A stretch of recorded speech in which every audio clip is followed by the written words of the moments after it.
My God, I never expected that the guy who was constantly joking about hurting women actually ended up hurting women.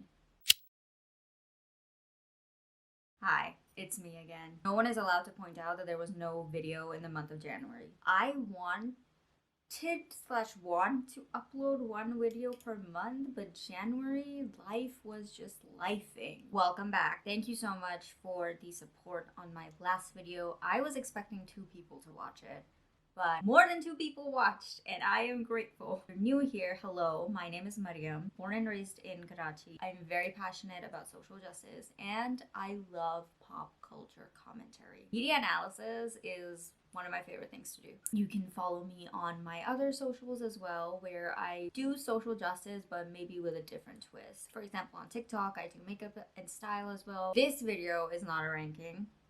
Can you tell? It's a video essay, because boy do I have opinions to share. This is the closest I will be to having a TED Talk. As you can tell by the title, this is going to focus on South Asian men and the very general comedy that we have come to normalize in our media. Not just my own opinion, but media analysis tells us that a huge chunk of traditional male comedy is misogyny. I want to explore that in a brown cis male context. I have my notes with me. Free Palestine. Let's get into it. I'm going to be using Pakistani specific, or maybe at most I want to say Indian specific examples, but that is just what I am predominantly exposed to, given that I am Pakistani. That does not mean that this is exclusive to this region or this specific country / countries. It is definitely prevalent across races, across regions, across nationalities, across cultures, religions, men making not just women, but people more marginalized than them the butt of the joke. What bothers me so much every time I or anyone else talks about this is how ingrained this type of comedy, which is really just misogyny, how ingrained it is into our cultural fabric as South Asians, to the point where we don't even question it. And instead of being critical of men who are actively enabling and promoting violence against women, people get mad at the woman / anybody else who points out that this is enabling violence against women. I always go back to this one case in Australia. An Indian man was accused of stalking women, and he blamed it on Bollywood, saying that this is the prevalent ways in media that he has seen of how to pursue a woman. And guess what happened? Go on, take a guess. His case was dismissed. His lawyer, Greg Barnes, said in court that this was quite normal behavior for Indian men. And the court magistrate accepted the argument that his cultural background had influenced his behavior. I need all of you people who say that it's just a film, oh, it's just a joke, look me in the eye and tell me that media does not concretely influence social behaviors. And again, this is not the outlier, in case anyone wants to pull that card. This is the norm. There is a plethora of South Asian men who, once they immigrate, they are accused of sexual harassment, that they are just so caught off guard because that behavior was so normalized back home. They didn't actually know that it was criminal when they're in Western countries, where obviously the laws and the police system is more efficient, dare I say.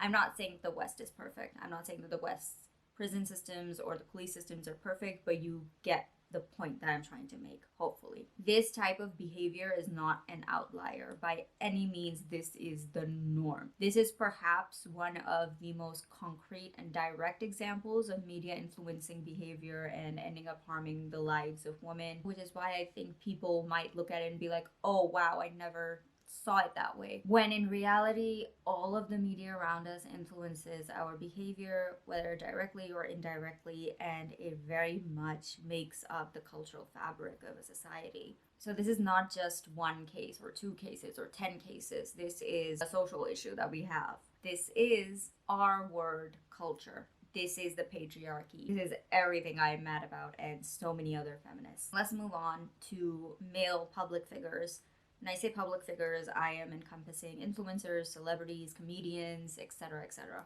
When male public figures who constantly use women, trans, queer people as the butt of their joke and then they get outed as harassers, why is anyone shocked? My God, I never expected that the guy who was constantly joking about hurting women actually ended up hurting women.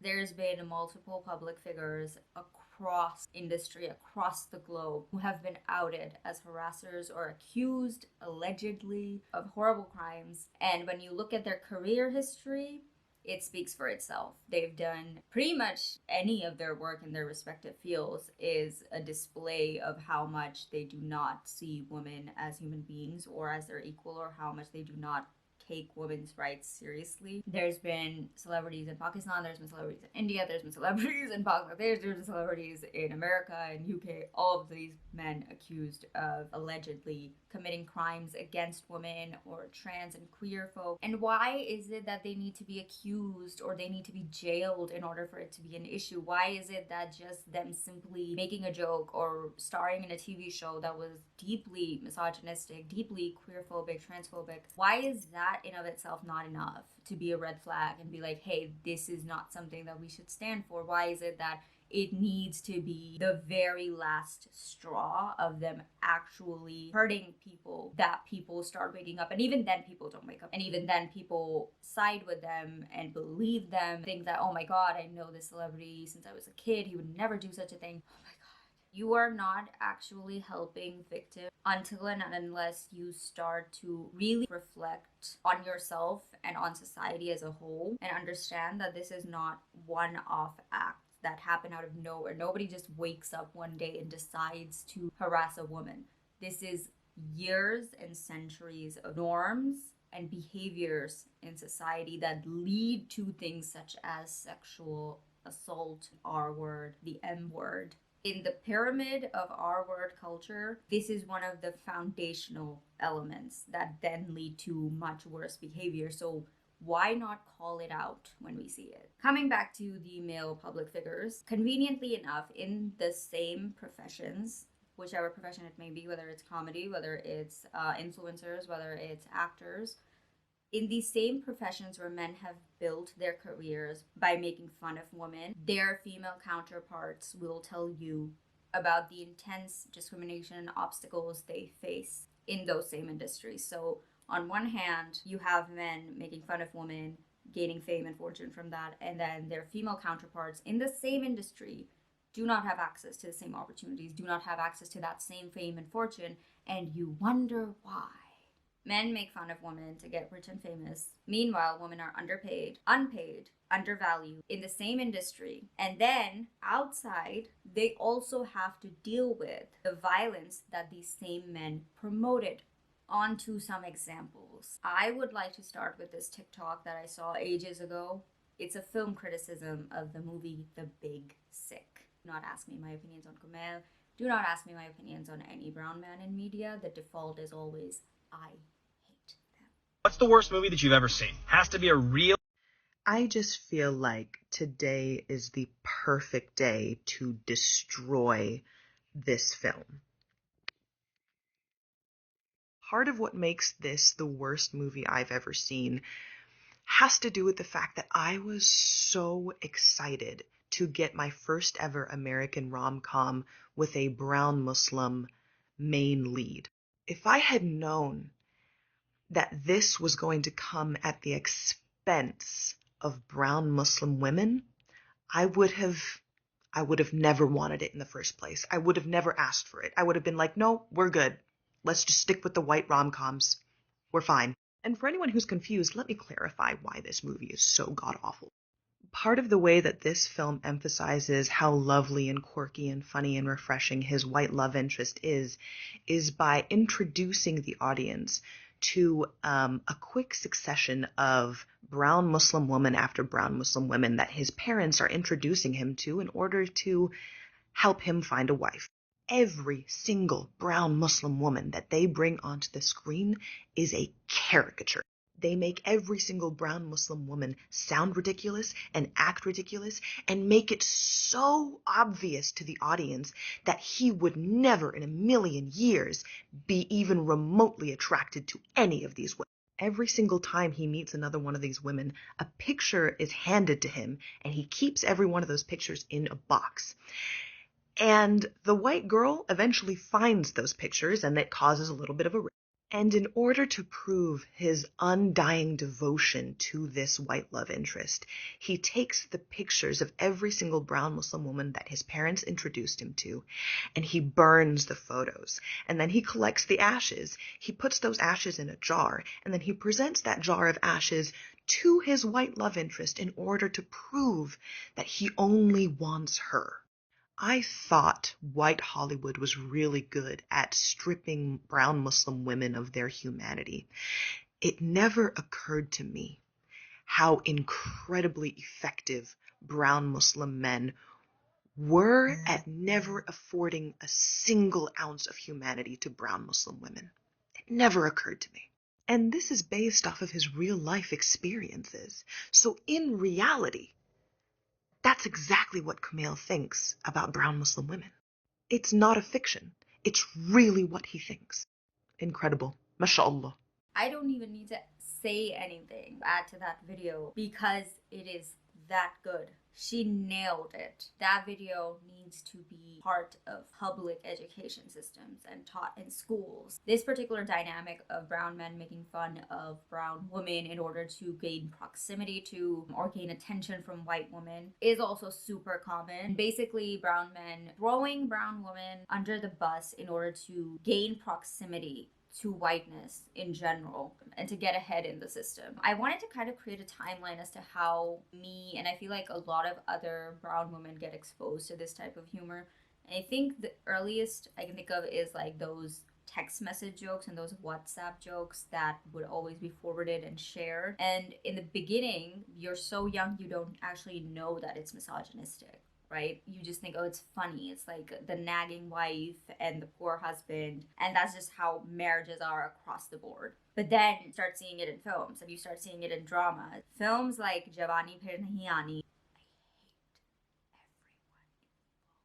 everyone that are so loved and they're blockbusters and they make so much money by portraying marriage as very much this ball and chain concept, poor men, nagging wives, they don't have any freedom and men lose out in marriage. Mind you, one of the biggest lies I think that this type of comedy normalizes is that men lose out on marriage when in fact marriage was set up to benefit men in every way, shape possible. Heterosexual relationships inherently disadvantage women and benefit men. When we talk about marriage, marriage increases the workload, the emotional labor that women do. Marriage decreases women's financial earnings. Kids and pregnancy decrease women's chances of getting a promotion or their earning potential. Versus on the flip side, men actually gain someone to do all of their emotional labor, all of their household chores. Research has shown that married men and men who are new fathers actually have greater chances at getting promotions or their income increases. Statistically, single women are said to be happier than married women. And I'm not saying that this is every single, marriage or every single woman across the board, across the globe. I'm simply using these statistics to highlight a pattern that we see. And yet in media, if you look at all of the humor surrounding marriage, it's always like, poor guy, he's the one who's lost his freedom, who's lost his rights, who's lost his independence. The wife is just nagging and like she's always right, everything she says goes. When in reality, women lose out on their freedom, women lose out on their independence. Women don't even have basic rights to begin with. So we move from jokes that we saw or heard on the dinner table as kids to actually seeing it in print, in media, in TV shows, in films. There's so many that I can name. We would be here all day. I'll try to insert some examples. Wrong Number, The Kapil Sharma Show, No Entry, Masti 1, Masti 2. And we've not even cracked the surface. And then I saw this newer concept, which was influencers. Brown male influencers who mostly did comedy. The first one that I was exposed to was Zed Ali. T. I don't know what the T stands for. I quite literally don't care. The Dupatta and the brown woman caricature. In the beginning, I laughed because I was a kid and I didn't know what it represented. There's Zed, there's Shamadris, there's an entire group and clique of like those brown male influencers whose names I frankly do not care enough to remember. You know the ones. I'll insert pictures. They're all Pakistani, by the way, because again, I'm Pakistani. India has their own. Bangladesh has their own. Every South Asian region language has their own like group of these brown men who have gotten famous online by just making fun of women. Sham's content, when I first saw it, I immediately knew that it was misogyny because by the time I was watching it, I was old enough to know. The dupatta on the head to represent women particularly stands out to me as creating this caricature of brown women, whether that's young brown girls or whether that's like aunties, which is like older brown women, and making a mockery out of their behaviors, out of their experiences, and out of just their life. I will get into why this is so disgusting later on in the video. I will show you examples of what I mean if you haven't already seen examples of what I mean, but if you go and check out any video, any comedy video that either of these guys or anyone from their group has done, you will see that it's basically just making fun of their wives, making fun of women, making fun of desi aunties, brown aunties. It's all they do. It's literally all they do. And they have built their entire platform, their entire career online. Like, this is their full-time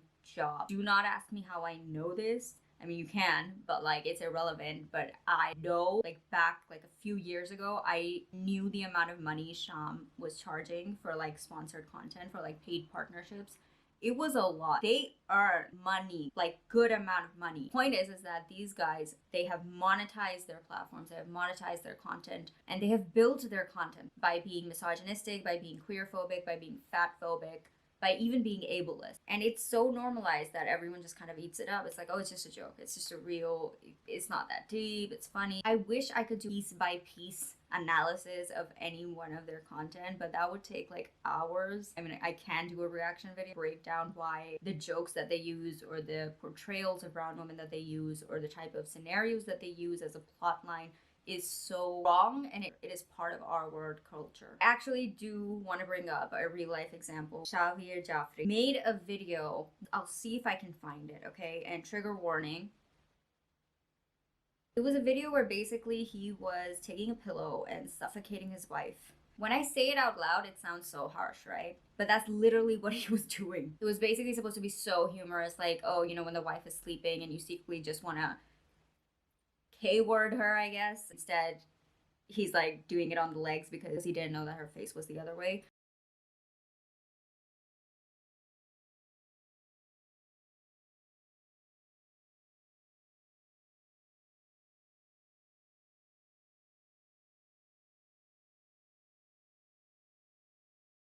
He received so much backlash from this. And I remember, do I want to name this person? I'm not going to name this person. I remember even male creators were outraged. There was a male creator who was like talking against this, which is great, I guess, but also a lot of men, when they get outraged at misogyny, they end up making it about themselves rather than like the actual woman being hurt. And that's the kind of vibes I got.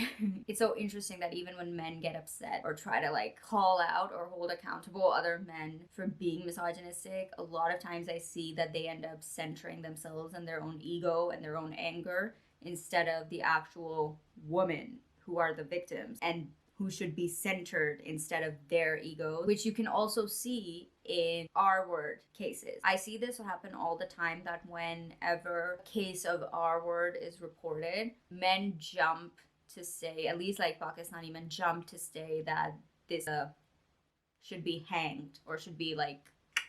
And I find that to be so reactionary. I find that to be so centering their comfort because they don't want to acknowledge that this is not an outlier. That, you know, just by hanging one person, it's not going to solve the social issue that we have as a country. If you were truly centering victims and not your own ego, you would realize that you are a part of this problem. That you would realize that you are a part of a culture that allows our word to happen. And that's simply by calling for to be hanged, it doesn't solve the problem. You need to really reevaluate the foundations of masculinity and the foundations of how we view women in society as a whole.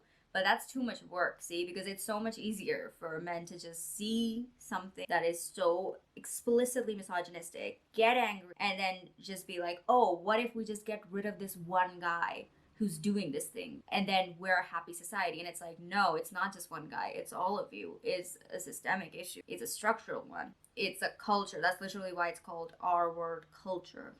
It's not going to be fixed overnight, it's not going to be fixed by one punishment. It needs to have a radical approach. Men, instead of holding themselves accountable, really reflecting upon their behavior, their friends, the society as a whole, patriarchy as a whole, their instant response is to just call for to be hanged, because that's like a quick solution and it's like everybody's happy. Great, we fixed it. I as a man didn't have to do anything. I didn't have to change. I didn't have to question my actions. I'm a good guy. The bad guy, it's him, it's just one, we can just get rid of him. So he got a lot of backlash for this, and he eventually ended up taking the video down. And I remember people were being angry because they were like, we literally live in a country, Pakistan, where the rates of violence against women, of domestic violence are through the roof. And you sit here and you make a video like this. I'm not gonna lie, I was genuinely confused but also taken aback, because I was like, why this? Why now? We have literally so many male influencers constantly making fun of women, constantly using violence against women as humor. Maybe we need to take a step back and look at all of it as an industry, as a genre of comedy as a whole, and not just single out one person. Because it's not just them, you know, this is not the outlier, this is the norm. There is a culture that made Shavir think that this was okay to record, this was okay to upload, and it's funny. And if anyone wants to be like, oh, but his wife was in it, so apparently, like, you know, she's okay with it. Have you ever heard of the term internalized misogyny? Just throwing that out there. Just because women are laughing at it as well, just because women are following these guys, just because a woman was in the video, does not make it okay, does not mean that it's not problematic. Women are affected by patriarchy as well. Women internalize these very harmful and misogynistic tropes. Women get programmed to laugh at it. Women get programmed to laugh at their own traumas, at their own suffering. Really quickly, I want to talk about a specific creator, which, my God, I hesitated to talk about this person for the longest time because they were actually young, they were a minor, and I didn't want to sit here and hate on someone younger than me, someone who's not even 18. I don't know, some type of moral high ground that I have, even though I don't think I should, because even if you are a boy, it doesn't excuse this behavior, because even if it's a minor boy, his actions are still affecting the lives of minor girls. And again, studies have shown that young boys are also misogynistic. I mean, you have young boys,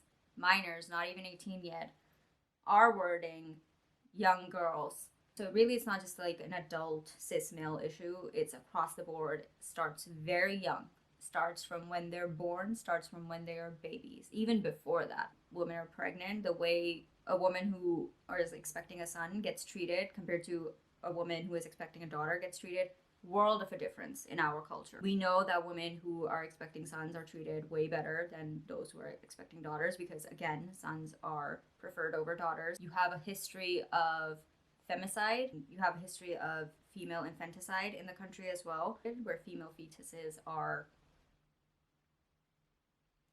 because no one wants girls. So really, I don't know why I hesitated to criticize this creator, because clearly age never stopped anyone from being misogynistic. But he's quite famous, a lot of followers, and his entire shtick, oh my God, was being CEO of the towel Dupatta. Oh my God. When men put a dupatta on their head to make fun of women, how do you not see that this is a mockery of women? That this is a caricature of a brown woman? The dupatta is such, I know it may sound wild to a lot of people, but the dupatta is not just a piece of cloth. A dupatta is a lot of things.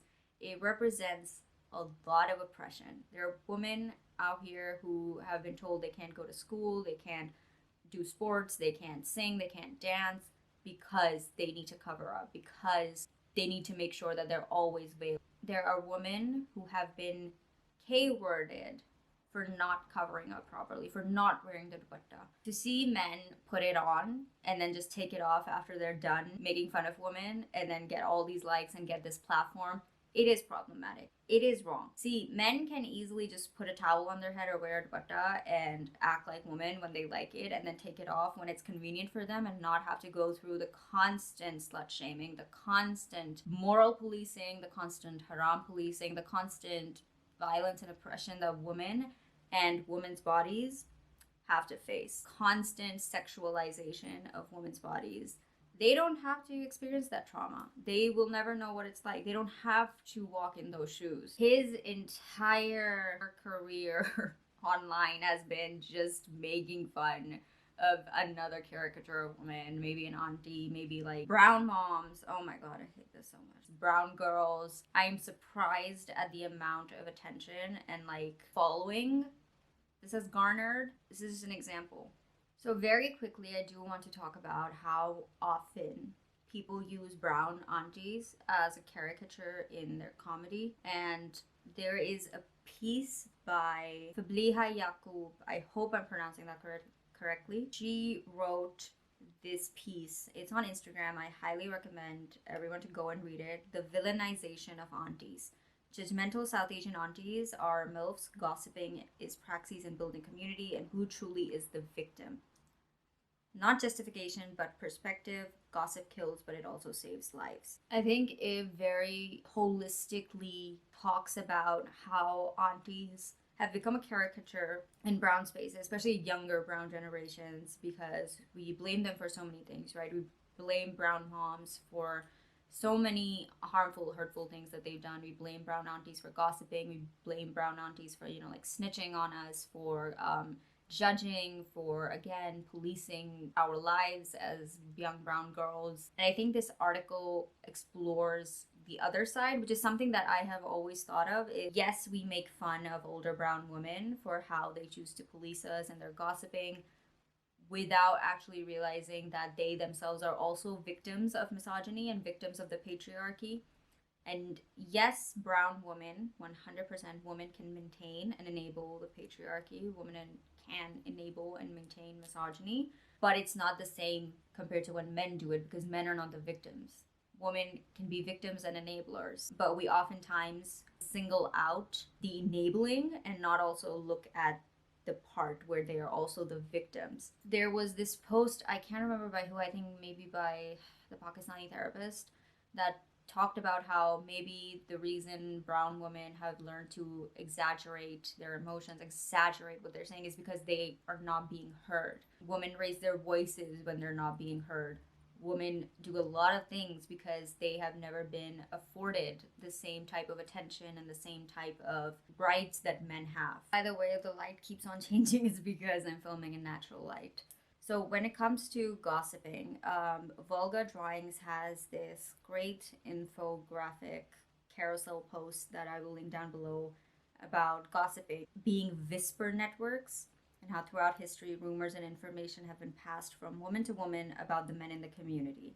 And it looks at gossiping from a historical lens and also from a feminist lens as to how it gets demonized and it's always associated with women, and hence that demonization continues, when in reality, gossiping can also be a way of safety for women. Now, keeping that in mind, coming back to the post about brown aunties, Fabliha's post about brown aunties talks about how although brown aunties gossip about other women, probably younger than them, because that is whom they have power and authority over, they have also been the victims of said gossiping as well.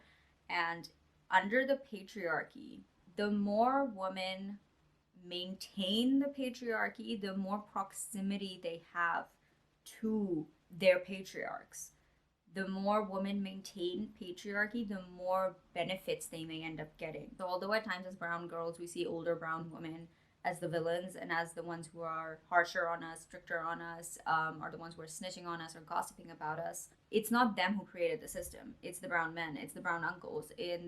Brown uncles do not get as much hate as brown aunties, and I think that in of itself is misogyny. You will not find the same amount of memes, reels, TikToks directed at making fun of brown uncles as much as you will about brown moms and brown aunties.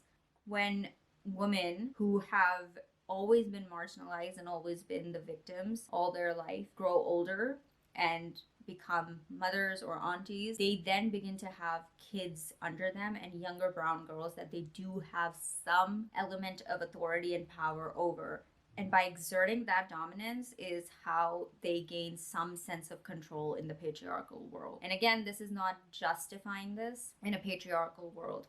By maintaining our word culture, by maintaining patriarchal customs and practices in South Asian societies, they are seen as good women, good wives, good aunties. They are seen as loyal, obedient, culture, traditional, and that in of itself guarantees them safety. It guarantees them comfort in a patriarchal environment. Women who rebel, women who challenge these notions, women who challenge patriarchal customs are not seen as good women. They are not given that same level of safety and that same level of comfort. I think there's definitely a lot of layers and nuances to be explored when it comes to brown aunties and how they have become a caricature, and how I find that in brown spaces we end up blaming brown aunties more than we actually end up blaming brown men and brown uncles, even older brown men than brown uncles,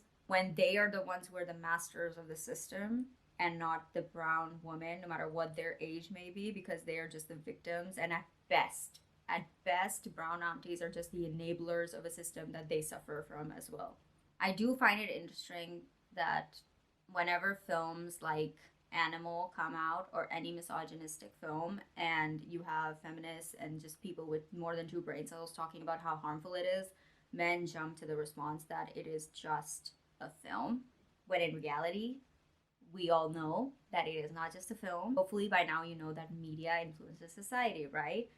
But the same brown men get so angry over films that center women like Barbie. I'm not saying that Barbie is perfect. Barbie has its own criticism. Barbie is like white feminism, but brown men hated it. They hated it because it centered a woman for once, and they would refuse to do that. And they were angry and they were calling it anti-men. So it's interesting that when Barbie comes out, it's not just a movie and it's deeper than that and it's spreading anti-male propaganda. But when films like Animal that are concretely promoting violence against women in a region where the gender inequality is already through the roof, with Animal, it's just a film. With Kabir Singh, it's just a film. With Arjun Reddy, it's just a film.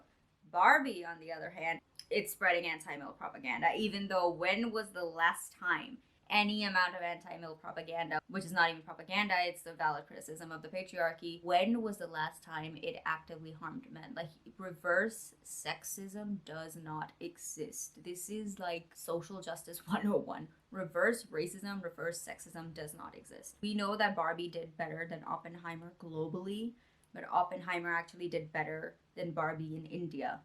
What does that tell you? Let me just show you some examples.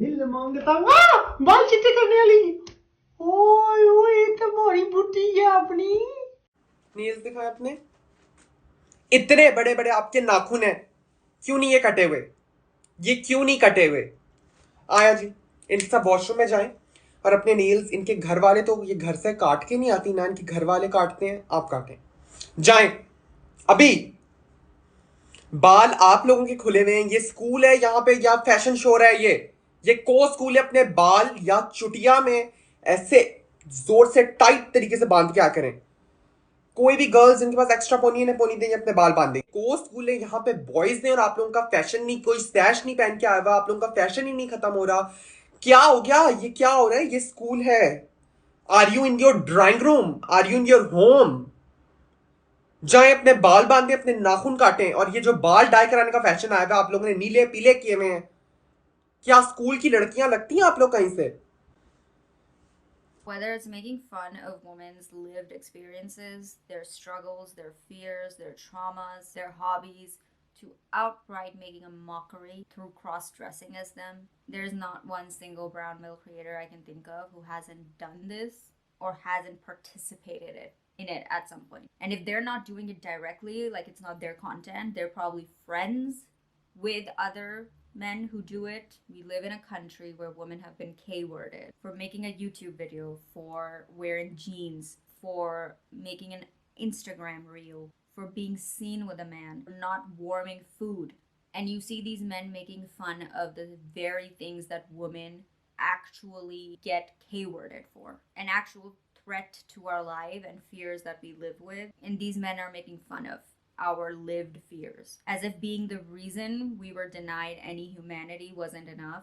You then go ahead and make fun of the oppression that you also participate in. Lastly, I would like to mention that, and this is perhaps the most important part of the video, brown women are just the beginning. There are those even more marginalized than cis-het brown women that men use in their comedy who end up suffering even more. Queer, trans, disabled, religious minorities, caste marginalized folk, class marginalized folk, black people, particularly black women and femmes. When we think of misogyny, fat phobia, etc., etc., and the list goes on and on. Brown women are just the beginning. There are so many more marginalized folk that get made fun of by brown men who are even further more marginalized and further more oppressed than cis-het brown women. When I was at Murat March, the first Murat March that happened, Murat March is the trans rights or trans pride march that happens every year in Karachi. And there was someone with a poster. I'll try to see if I can find who it was. So there was a poster calling out how brown men will cross-dress